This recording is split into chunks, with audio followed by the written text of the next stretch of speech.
Hi, so we're live. Let's wait for some people to join us.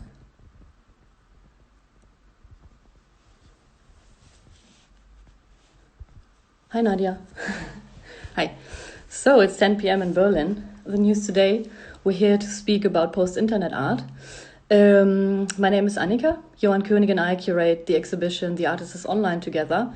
And this week we speak to experts in the field of net art, post-internet art, and digital art. And I have sad and good news at the same time for you. Marissa Olsen, who coined the term post-internet art, was supposed to be my guest tonight.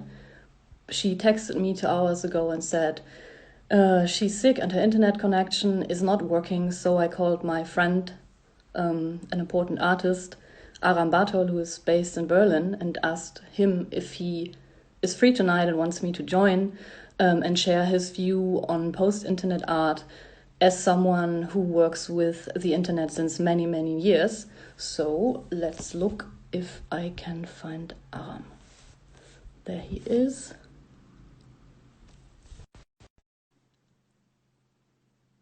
It's connecting.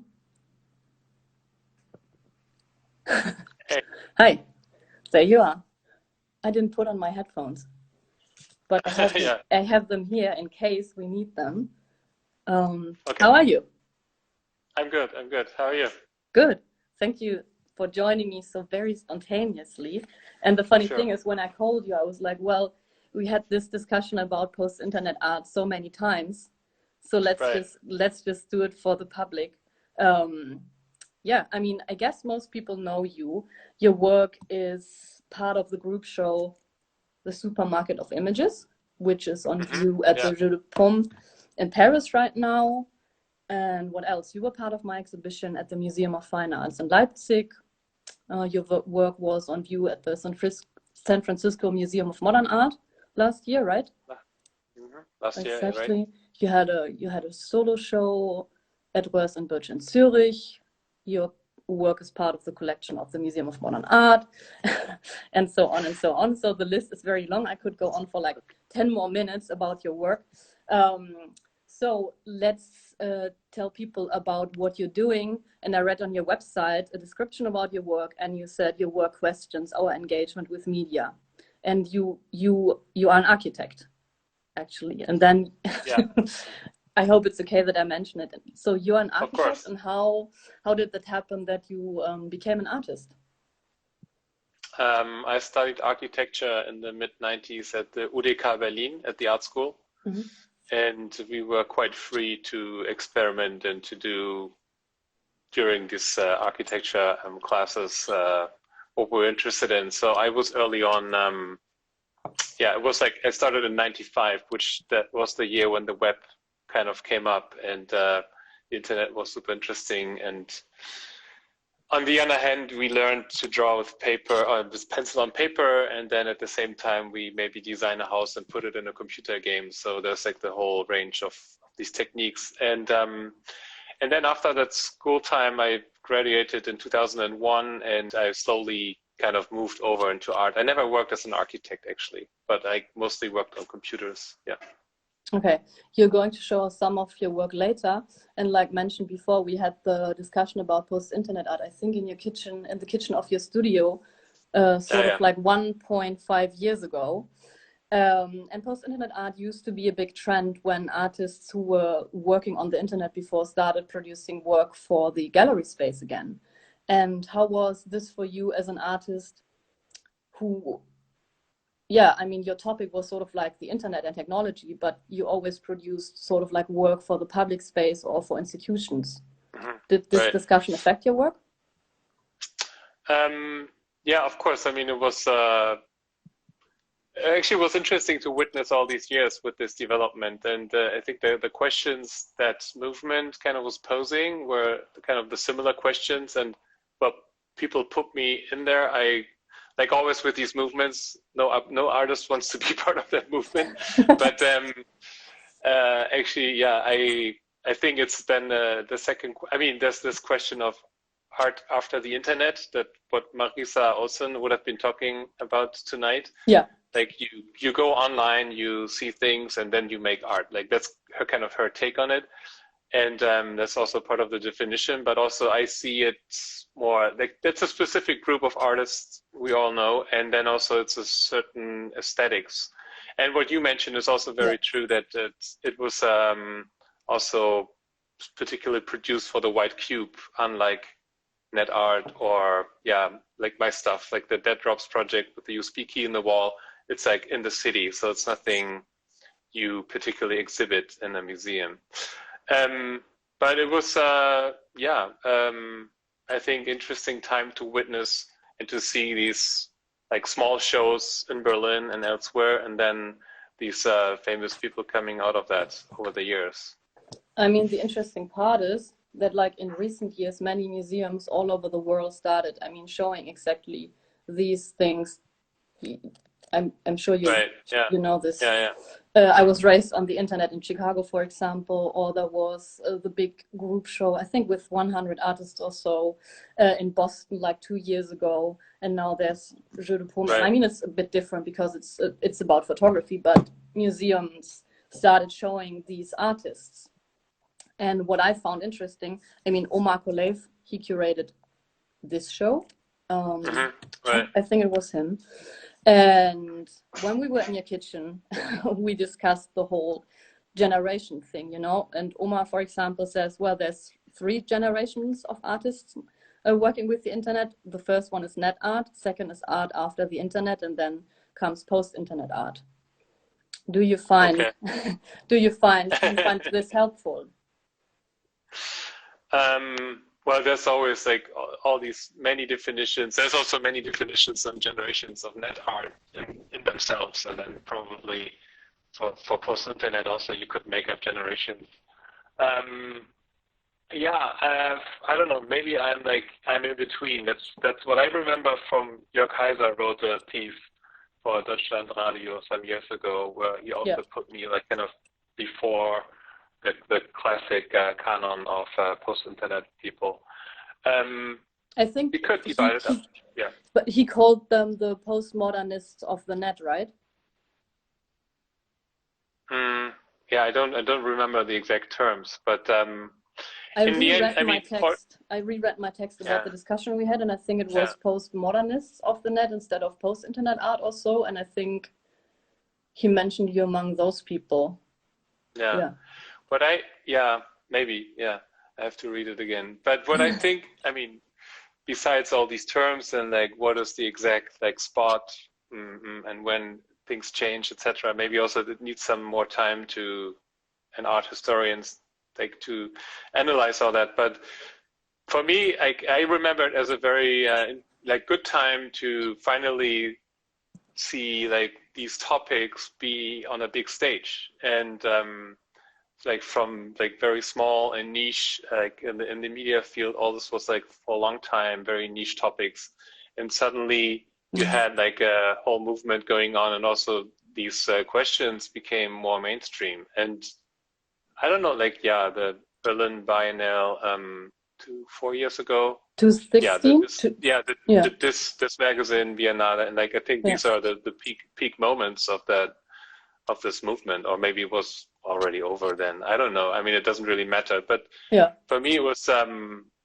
I remember I thought it was great to see these things happen. And today I have students like they do sculpture, they do painting, they do animated GIF, they do something on Instagram. It doesn't matter really. Like it's like all there now, and that's like the whole positive part about this whole development, I think.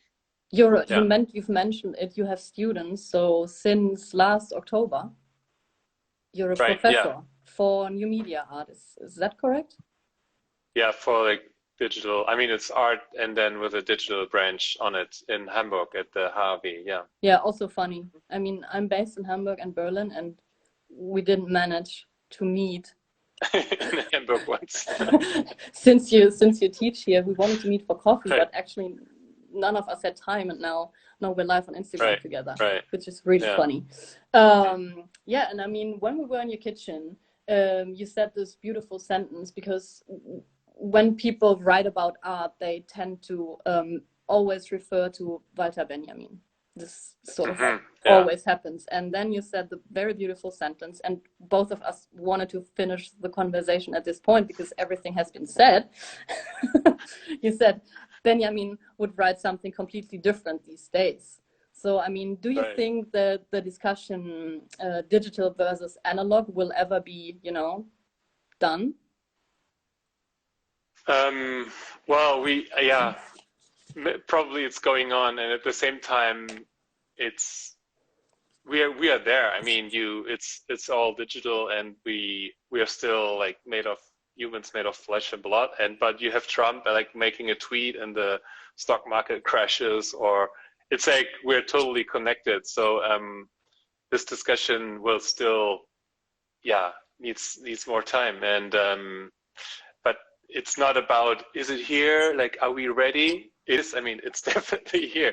So that's one way to put it. And then of course you have the discussion in the art world, which is maybe a separate, and then you have all these different opinions and groups there and how things work.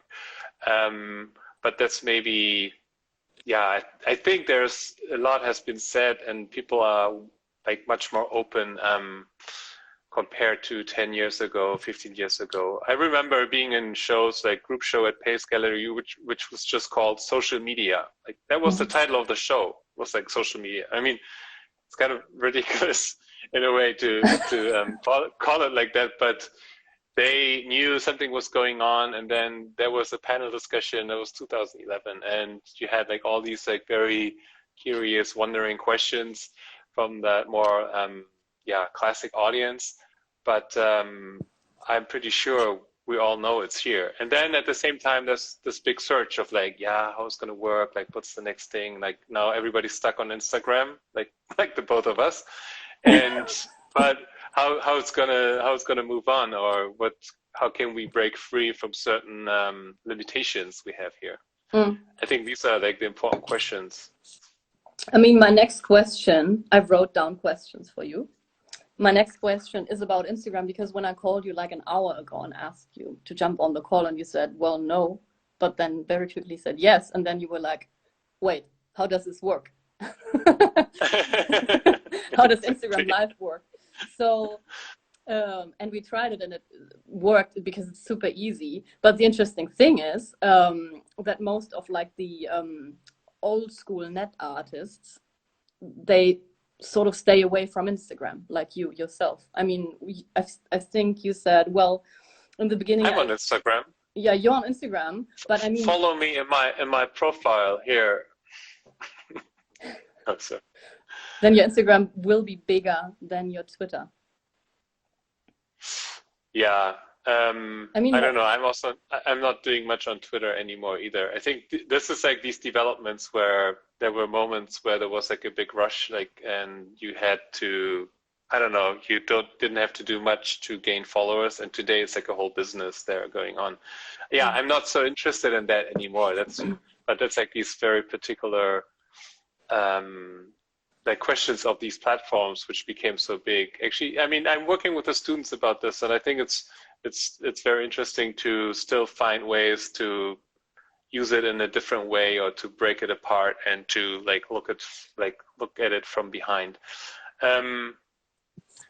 But I can also understand like the older generations, when you've seen the web and all these websites and people making art on websites, and suddenly we are everything which happens in these 2-3 apps on the phone.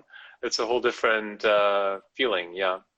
But that's also part of my work. I mean, I'm kind of in this digital artist corner, but at the same time, most of my work is sculptural and is intervention, but it's always talks and thinks about what's going on the web, on these platforms. So maybe should I show some projects? Yeah, you can do. I mean, you work with the internet since, I don't know how many years, 10, 20?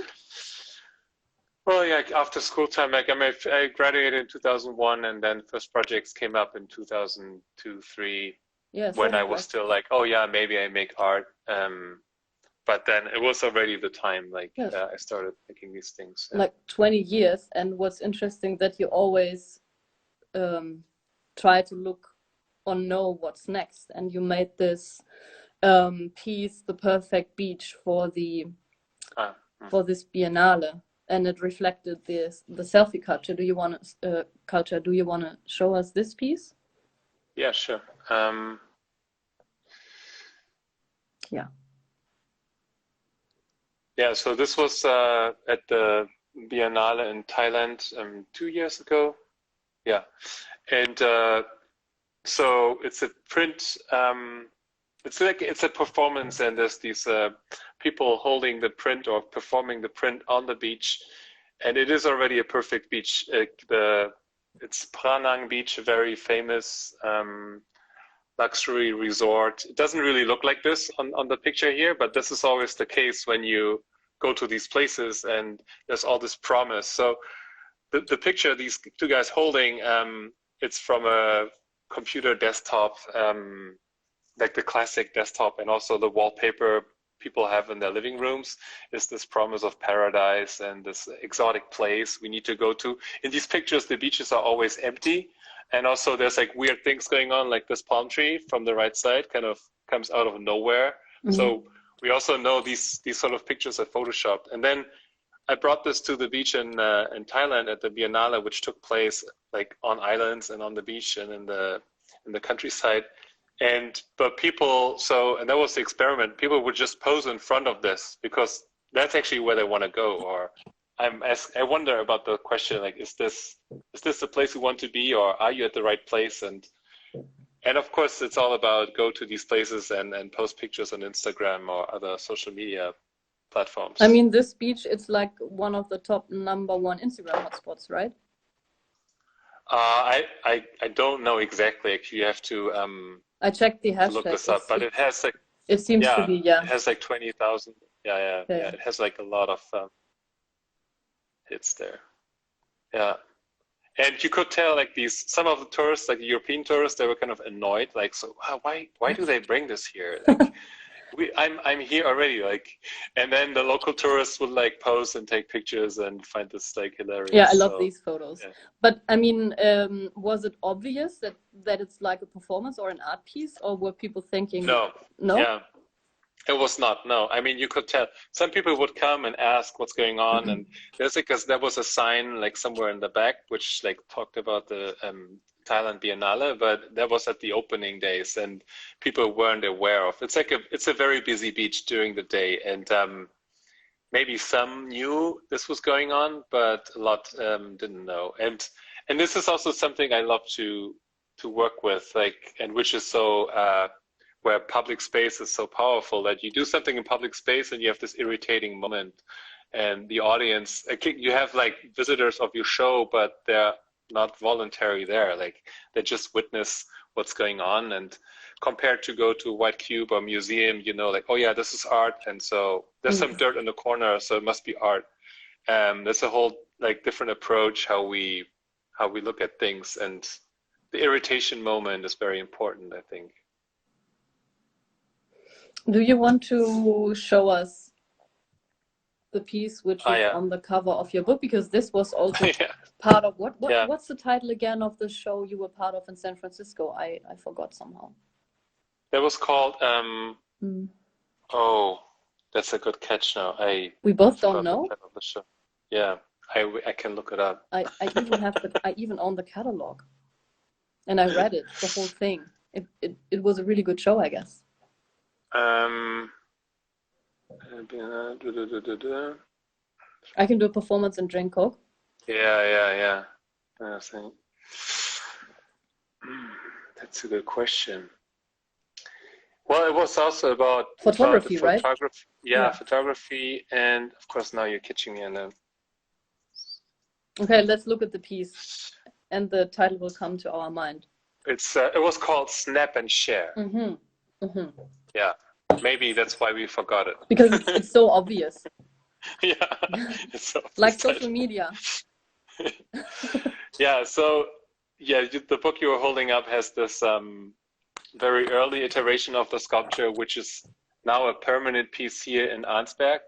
It was set up last year in summer, and it's sitting on a roundabout in this little town, small city of Germany, and it's marking the center of the city. And this piece actually is old. I made this in 2006, and it's interesting how the whole context, like when Google bought this map service, which became Google Maps in 2005, and they the guy who programmed this whole interface, I met him in San Francisco last year actually, and he came up with this shape, and it was all about to find like an interface icon which would play well with a map, and you could still put information inside. So they had these drop shapes, and it became kind of the standard for maps in general. And here, so this was the San Francisco situation also last year. And for me, it's interesting, this piece aged very much over time. I mean, Google became this super monopoly company, and if you can't be found on Google Maps with your restaurant or something, you're kind of not existing. And back then, I was like wondering how these digital services would affect public space and our way of seeing the city. So it's still very valid in a way, that question, but we are way beyond like this breaking point. So in this my early years there, I would take these objects from screens, from computer games, and put them in the city, and just like to have that discussion. But that discussion is kind of, it's going on like for a long time now, and we are much further. I mean, And one thing in between, I switched off the comments, and people who want to ask questions, we're going to do a Q&A soon. Please send us your questions via there's a button with a question mark in it. Please send your questions there, and then we're going to answer them. What could be another thing you could show us? The USB sticks, or... Oh, we could talk about the speed show. How about that? Exactly, yeah. This is like the second piece on the... Yeah, I've seen it. It looks beautiful on the your website here. Yeah, it's actually too large for the screening here. So this is like the last iteration of the speed show, which was shown at the MDBK Museum in Leipzig last fall till this March. Unfortunately, the show closed earlier, as everybody knows. No, only 3 days. Only 3 days. Yeah, the shutdown or lockdown happened on March 13th, and the show would have ended like 3 days later. And what's interesting, like after the lockdown, the show wouldn't have, worked anymore, because I mean, it was titled Link in Bio, and it was sort of about artists who work with social media, turn it into pieces for the museum, but who also work on the internet. And I mean, I call it Link in Bio because, like we mentioned before, all of us are on Instagram. We like it, but at the same time, we want people to leave the platform to look, to read texts, to look at websites, to watch videos, and so on. And now everyone is on the internet because there's, nothing else. And I mean, if we would have to reopen the show, it would be, it would be super strange. A whole different show now. Yeah. That's true. Yeah. It's really interesting how what happened in the past, 3-4 weeks. It with didn't age everybody well. going online and well, no, it ages well. I think it's like ahead of the curve. True. But maybe it's important to mention that the speed show was an exhibition concept I came up with in 2010. The first speed show was here in Berlin in summer 2010 in Kreuzberg, and the idea is to go to an internet cafe, to rent all computers for one night, and to show net art on them. To go like in the browser and to have on each computer one artist with one piece. You just pull up the website and you have one night an opening with like, here's like 9 works, and actually it's like here it's 9 computers, but we did show 2 pieces on each screen. Yeah. But so 18 pieces, but it used to be like 1 piece per screen, and it's very spontaneous. It's an open idea concept, so everybody can run a speed show. There's been like a lot of speed shows over the years. There's also a website. It's speedshow.net. speedshow.net, which like showed all these early shows which were going on. And I don't know, maybe it's a good one. I mean, what's interesting is that we did a show together in Berlin at an internet cafe, I think last summer. Because I don't know, we saw someone doing something similar, and I was like, Aram, I think you have to do this again. And then I think we put this together in like 3 days. I think it were like 20, or I don't know. It was, I mean, and it wasn't that difficult to find people, but the most difficult part was to find an internet cafe. And I mean, I think that's right. Yeah, you were driving around the town, the city, for 3 days or so, and then you found a spot with 9 computers. Yeah, it's true. I mean, that's like the whole point. Like 10 years ago, internet cafes were already like obsolete, of course, because we already had smartphones then. But today, you hardly find them. So all these shops I used to know had like lots of monitors and computers in the back. There's only few left over. And this was like one space. Oh, this is us. Look. They had these 8 computers in the back on Torstraße, corner to Schönhauser Allee. Yeah. And it's a very rewarding way of setting up a show. You can do it very quickly, as you mentioned, and it costs no money because you just rent like for one computer for €1 an hour. You like pay $30 a night or something, and you have this moment of getting together for the opening, which is of course the most important part with art shows, which is also the kind of trouble we have right now, and where people have openings on Zoom or, well, we have a streaming, on Twitch or on Instagram now, but you don't get the same feeling of like being there in a group in person. So that was the story of speech shows. And then thanks to your show, this was like first time I found this internet cafe, like these original desks in Berlin on Cottbusser Damm, which was like a shop which closed, and we brought them to Leipzig. And now the cafe itself is a sculpture with the show in it. Like, so that kind of, that's an old dream. I always wanted to do that, actually. Yeah, I know. I mean, I didn't know, but then you told me so.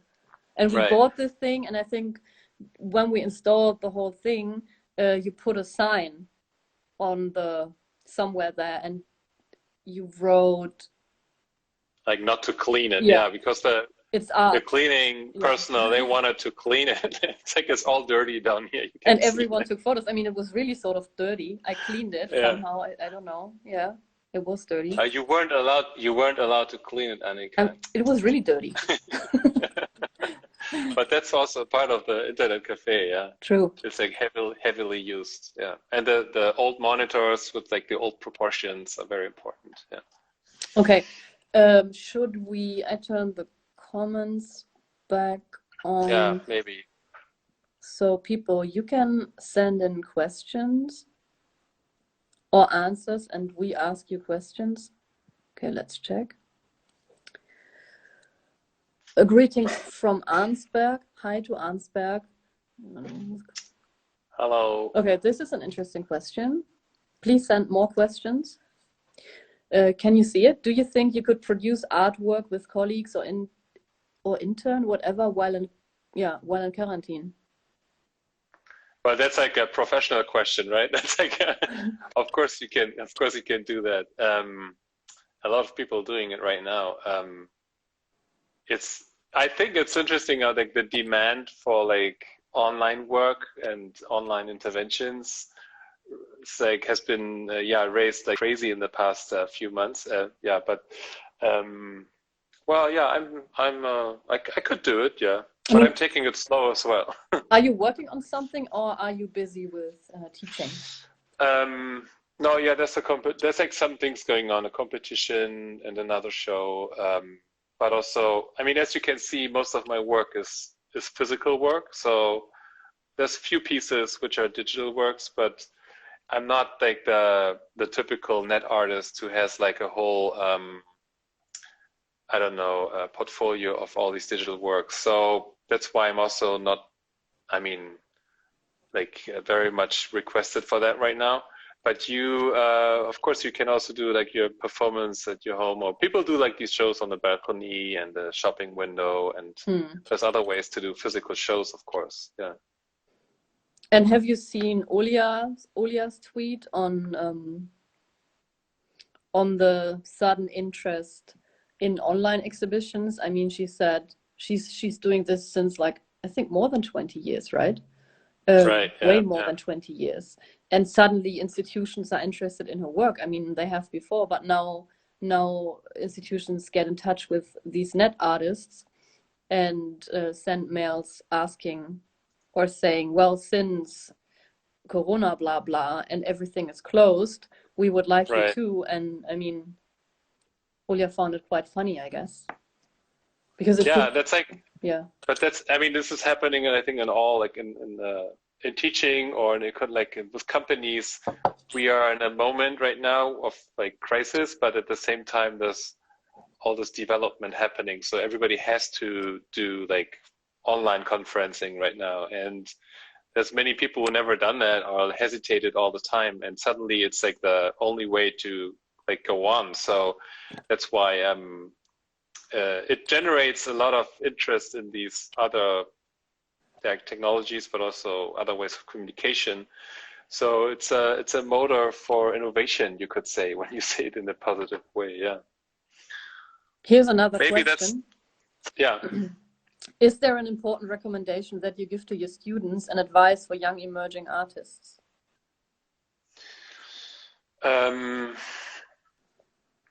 Advice, like, yeah, have a homepage.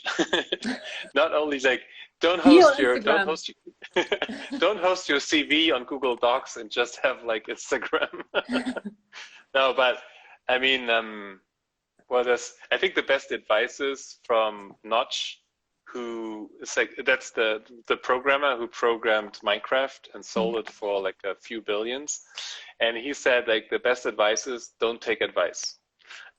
Because there's like in some businesses there's always like, oh yeah, you have to do it like this, you have to do it like this, and everybody has like the best advice for you, but it's probably like sometimes you feel it yourself, like, oh, I should do it, I shouldn't do it. Like, don't, there's always people in the field who would know what's the right thing to do, and yeah, listen to yourself. I mean, when I stopped doing things that people expect from you, like, I mean, writing a PhD and so on, things that, and when I started doing what I thought was important, because I was supposed to write a PhD, I was in Paris with a fellowship, and I knew if I finished this dissertation, I'm going to be unemployed for the rest of my life. And then I skipped everything, left university and moved to Hamburg.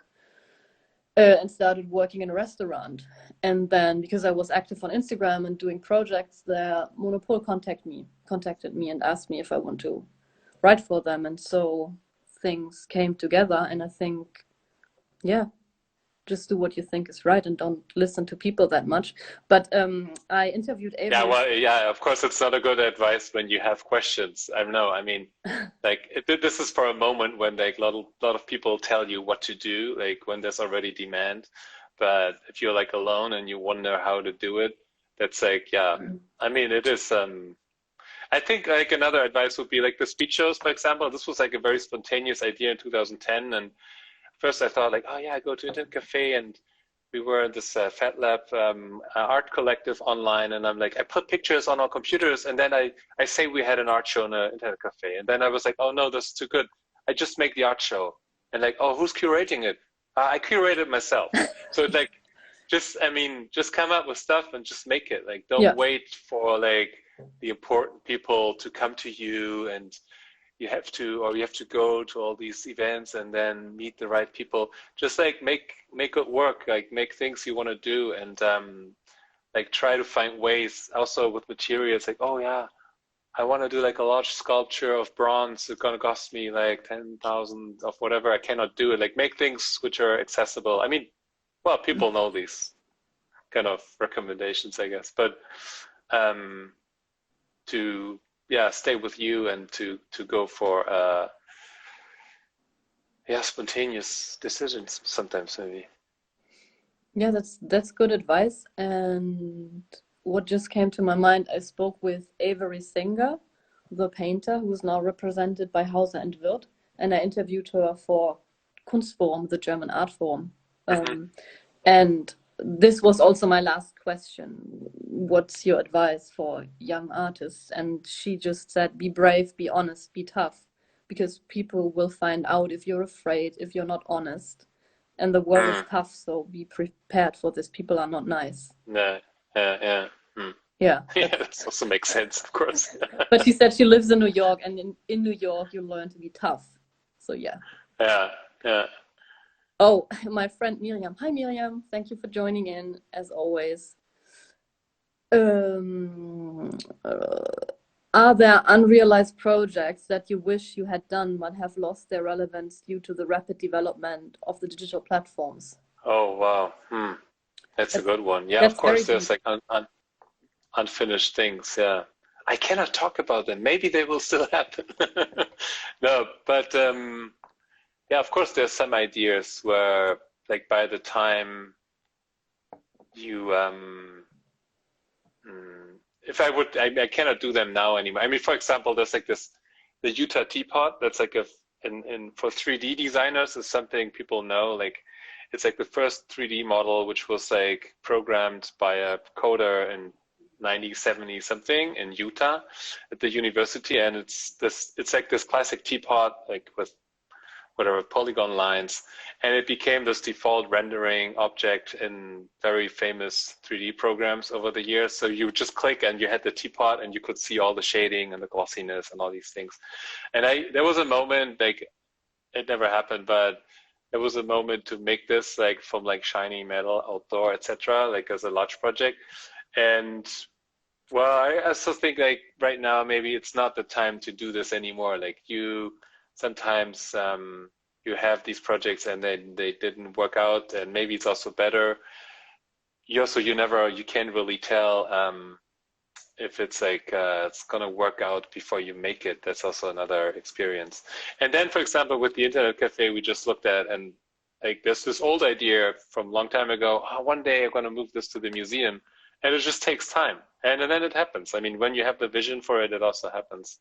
That's maybe another advice. I mean, it was a super coincidence, right? Because we did this speech show by coincidence, and then we worked on the exhibitions, and we were thinking what you could do, what new piece could work, and then I was like, yeah, I mean, you have it here.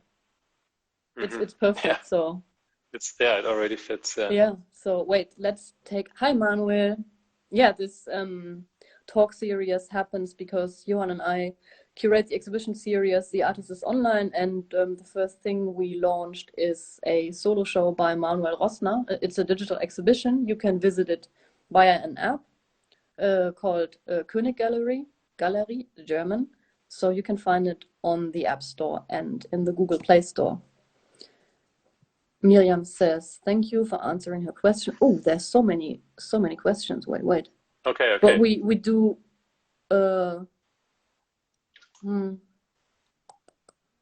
Ask me anything. Yeah, ask me anything. They're really funny questions. So let's do one last question. What is freedom for your artistic work? Difficult one. Yeah. Wow. Yeah. I mean, freedom is also a difficult one anyway these days, especially these days. Yeah, probably. I mean, most artists know this problem of the economic question, and to be independent economically is a lot of freedom, like for your artwork as well. I mean, that's probably one of the biggest one. And then, yeah, independence in other ways maybe also works out.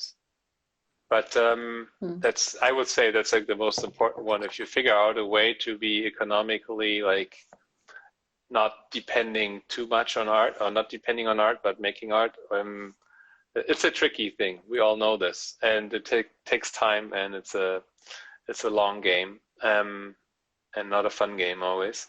But that's when you gain that moment, that's a lot of freedom there for sure. Yeah. I mean, does it help you being a professor now, or is it more Yeah, like... of course. I mean, yeah, I have to teach. I know people, like, there's a lot of artists who don't want to teach, they hate it, and etc. Also, it's a time question, but it's very, I like to teach. It also gives you like a different input from like just working on projects, and it makes you very independent for sure. Yeah. Okay, cool. I think then we say goodbye. Do we want to show some of your merch at the end? Yeah, sure. Go ahead. Show some merch. Here's a mouse pad you can buy. It's really pretty. I can also show some merch from, you can buy the this. studio here. Here's like my background for webcamming, and oh, I need this. There's some merch. Like the hand topic is going on. There's some older pieces here in the studio prints. The hand and the screen is something which is when it's us reaching into the digital space in these old games, but also what you maybe saw before here. There's like these prints of like the hand holding the phone. This is like stock photo, but I printed it with all the watermarks and everything. And there's no phone anymore, but we still know there's like this phone, and it's so important in all communication today. So maybe it's like a good way to end this. To end, yeah, because we're doing this right now. And buy the book. Yeah. Okay, thank you so much for taking the time. Bye-bye. Yeah. Say hi to Nadia, please. Bye-bye. Bye. Thanks. Bye-bye. Ciao.